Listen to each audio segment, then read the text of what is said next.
राधे राधे दोस्तों, आप सबका स्वागत है हमारे चैनल इंडिया एक जन्नत में। ये है शालिनी, मैं हूँ गौरव और आज हम हैं वृंदावन में।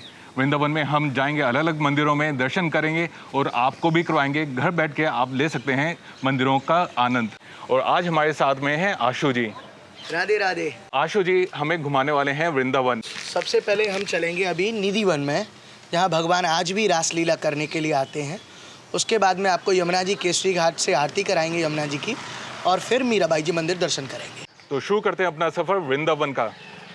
कहिए श्री राधा रानी की जय, कृष्ण कन्हैया लाल की जय। एक बार ताली बजा करके प्रेम से हंसी करो, बोले आ हा हा। ऐसा कहते हैं कि जो वृंदावन में आकर के हंसे और बाई को घर बसे, और वृंदावन में जो आकर के रोबे और अपने नैना खोबे। वृंदावन जो है वो प्रेम की नगरी है, यहाँ हंसने से ही काम चलता है।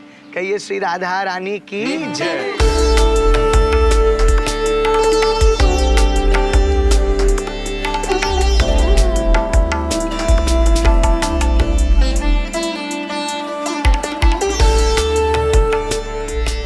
राधे राधे। तो अभी हम पहुंच चुके हैं निधिवन मंदिर, जो कि 5500 साल पुराना मंदिर है। और कहा जाता है कि भगवान कृष्ण आज भी यहाँ पे आते हैं रासलीला करने के लिए। और रात के समय जो यहाँ पे पेड़ हैं, जिनकी अलग ही एक फॉर्म है, डांसिंग फॉर्म में है, वो रात को जो है गोपियों का फॉर्म ले लेती हैं। राधे राधे। तो ये जो आप दर्शन कर रहे हैं, इसी स्थान को निधिवन कहा जाता है। जब 16,108 गोपियों के साथ में भगवान श्री कृष्ण, राधा रानी जी सभी गोपियों के साथ में यहीं रासलीला करने के लिए आते हैं। ये देखिए, सभी वृक्षों का दर्शन करिए, आपको अकेला वृक्ष नहीं मिलेगा, क्योंकि सभी गोपियों की इच्छा थी कि हमको भगवान जैसा वर मिले, भगवान जैसा पति मिले। तो भगवान श्री कृष्ण जी ने 16,108 अपने फॉर्म्स बनाए, स्वरूप बनाए, एक एक गोपी के कृष्ण, एक एक गोपी के कृष्ण। राधे राधे।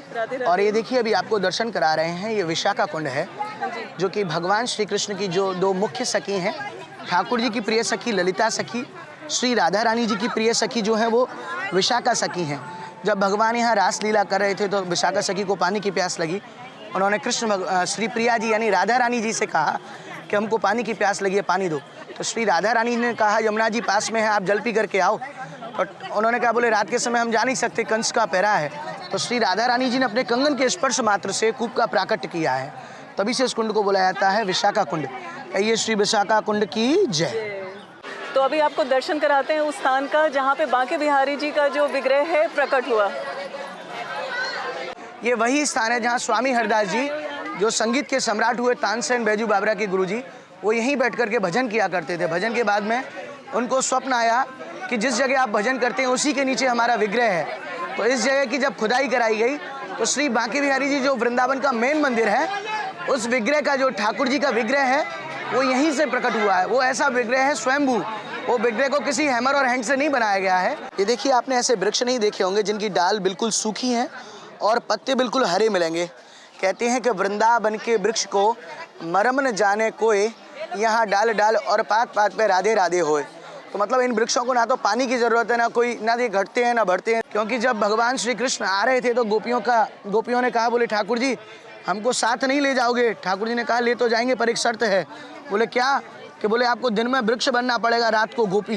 तो ये उस शर्त पर भी आ गई हैं गोपी के, ये दिन में वृक्ष हैं और रात को यही वृक्ष गोपी बन जाते हैं।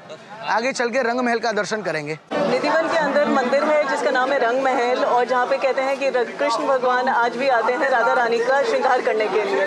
तो कपड़े का श्रृंगार रहेगा, उसको हटाने के बाद में शाम को फूलों का सेज लगाते हैं। जब पुजारी जी जाते हैं, लड्डू, दातिन, पान, माला, इत्र, चंदन और 16 श्रृंगार का सामान यहाँ रख के जाते हैं। सुबह अद्भुत दर्शन होता है। क्या?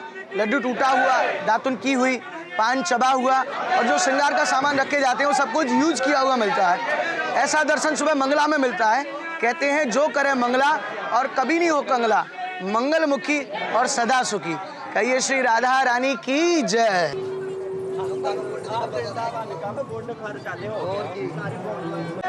तो अभी हम हैं रास मंडल पे और लेते हैं जानकारी यहाँ की आशु जी से।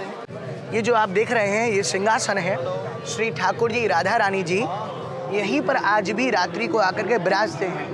पहले रंग महल में श्रृंगार करते हैं और इसी के ऊपर में भगवान श्री कृष्ण, श्री राधा रानी जी आज भी नित्य रासलीला करने के लिए आते हैं। आगे में आपको दर्शन कराएंगे बंसी चोरी का।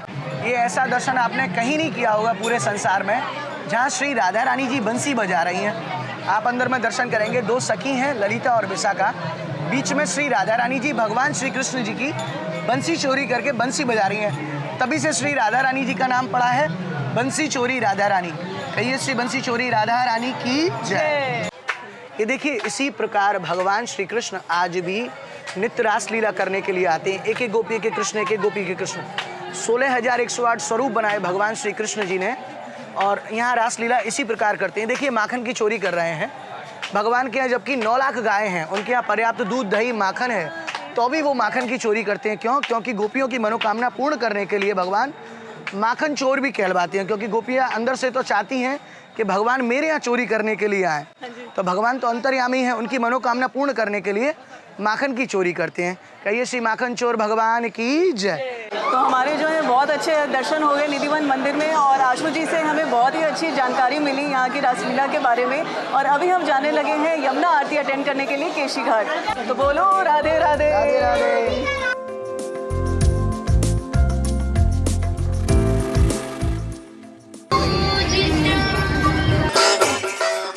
केशी घाट वृंदावन का मुख्य घाट केशी घाट यमुना नदी के तट पर स्थित है और सबसे महत्वपूर्ण पूजा स्थलों में से एक है। केशी घाट को भरतपुर की रानी महालक्ष्मी देवी ने 17वीं शताब्दी में बनवाया था, और घाट के किनारे आपको बहुत ही सुंदर राजस्थानी कारीगरी दिखाई देगी। भगवान श्री कृष्ण ने यहाँ केशी राक्षस का वध किया था, जिसे कंस ने भेजा था भगवान श्री कृष्ण को मारने के लिए। राक्षस का वध करने के बाद भगवान श्री कृष्ण ने यहाँ पर स्नान किया। शाम के समय यहाँ प्रतिदिन प्रसिद्ध यमुना महाआरती होती है। यमुना के पवित्र जल में डुबकी लगाने के लिए दुनिया भर से श्रद्धालु यहाँ साल भर आते हैं, और घाट पर आप बोटिंग का भी आनंद ले सकते हैं, जिसका कॉस्ट लगभग 100 से 150 रुपये पर पर्सन है।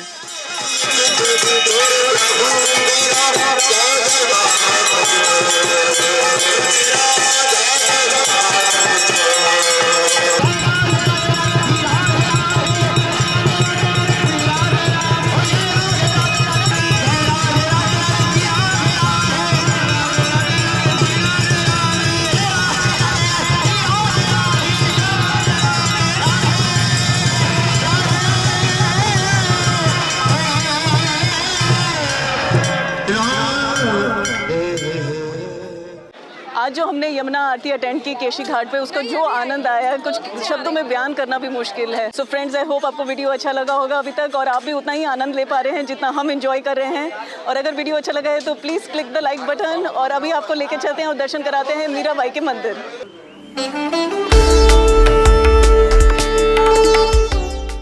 तो अभी हम पहुंच गए हैं मीराबाई जी के मंदिर में, और जानते हैं यहाँ की सारी डिटेल्स जो हैं गोस्वामी जी से। बोलो भक्त शिरोमणि श्री मीराबाई की जय। जब आज से लगभग 500 वर्ष पूर्व चित्तौड़ की राजरानी भक्त मीरा वृंदावन में पधारी थी, तब इसी प्राचीन स्थल पर मीरा जी ने 15 वर्ष तक प्यारे गिरधर गोपाल की उपासना की थी। मीरा जी को ब्रज में लाने वाले हमारे पूर्वज थे, वही राजस्थान से मीरा जी को अपने साथ लेकर के आए, और ये मंदिर बनाकर मीरा के चरणों में समर्पित किया, और तब से लेकर आज तक हमारी इस मंदिर में 12वीं पीढ़ी है। तो बेटा, मध्य में मीरा जी के प्यारे गिरधर गोपाल हैं। मेरे तो गिरधर गोपाल दूसरा न कोई, और जाके सिर मोर मुकुट मेरा पति सोई। गिरधर गोपाल के दाहिने हाथ पर मजीरे लिए भक्त मीरा जी हैं, और बाएं हाथ पर श्री राधा रानी है। राधा का भी शाम हो तो मीरा का भी शाम का दर्शन है। नीचे के सिंहासन पर परम दिव्य उत्सव विग्रह श्री राधा मनोहर जी की आपको दर्शन दे रहे हैं, जो भिन्न भिन्न ठाकुर जी के उत्सवों पर प्रिया प्रीतम बाहर आकर भक्तों को दर्शन देते हैं। मीरा एक शाश्वत सत्य की और प्रेम की एक उपासिका थी, जो श्री कृष्ण को बचपन से माँ ने बोल दिया तेरा पति ये गिरधर गोपाल है, कह दिया तो मान लिया, तो मान ही लिया। वृंदावन में उनको जैसे आए तो इतना आनंद प्राप्त हुआ कि ब्रज के सारे कष्टों को वो भूल गई, और यहाँ आकर के जो मीरा जी ने इस ब्रज के विषय में कुछ पंक्तियाँ प्रभु को अर्पण करी, वो आज भी इस ब्रज महिमा को गागर में सागर की भांति प्रद्युत करता है। ये है श्री मीराबाई जी की भजन कुटिया, यहाँ पे बैठ के वो भजन किया करती थी। इस मंदिर में एक बार भी दर्शन को आएगा, हाँ जी। उसके बड़े से बड़े कार्य पूरे हो जाएंगे जी। और भक्ति का सागर उसके हृदय में समाये। आप उस सागर की चंद बूंदों को लेने के लिए यहाँ पधारे हैं। हाँ जी दर्शन तो अलग चीज होती है। जी जी वृंदावन पूरा दर्शनीय है। हाँ जी। बड़ी बड़ी जगह सभी दर्शनीय है। जी, जी। लेकिन दिल के अंदर छाप छोड़ दे, हाँ जी वो विलक्षणता है, जी उसको आप जिंदगी भर तक भूल नहीं सकते। जी बिल्कुल। ये जो ऊपर आप देख रहे हैं प्राचीन वृक्ष हैं, ये सब मीरा जी के समय के हैं। हमारे पूर्वज जब मीरा जी को लेकर आए थे तो ये मंदिर बनवाया, मीरा जी को समर्पित किया, जैसा कि मैंने आपको दृष्टि करवाया। उसके पश्चात मीरा जी को यहाँ ब्रज में इतना आनंद प्राप्त हुआ कि उनके हाथ से ये फुलवारी सब लगी हुई है। ये जो आप देख रहे हैं इसको प्रेम बेल बोलते हैं। ब्रिटिश टाइम में इसका नाम बदल दिया, कह दिया कि ये मनी प्लांट है। मीरा जी के जितने भी संसार में बेल हैं अधिकांश में फल भी आता है, फूल भी आता है, किंतु इस प्रेम बेल में न तो फल आता है न फूल आता है। इसको देखने से आनंद प्राप्त होता है, यानी आनंद का फल। सच्चे हृदय से एक बार उसको पुकार कर तो देखो, जी वो पुकारने का स्थान ये मीरा है। यहाँ सिर्फ पुकारना शब्द से नहीं, हाँ जी। अपने हृदय खोल के प्रभु के सामने। मीरा के पास दो ही वस्तु थी, नैनों से झड़ते प्रेम के अश्रु बिंदु और हृदय में जो उद्गार आए जी। वो पद के रूप में। बिल्कुल बिल्कुल। आज वही उद्गार प्रभु के सामने प्रकट करो, मन में दो और इस मीरा मंदिर में अवश्य पधारो, क्योंकि ये मीरा मंदिर आपका हृदय है। बहुत बहुत धन्यवाद गोस्वामी जी, आपने जो यहाँ के बारे में सारी जो चीज़ें बताई, बहुत ही अच्छा लगा, बहुत आनंद आया। जय श्री कृष्ण।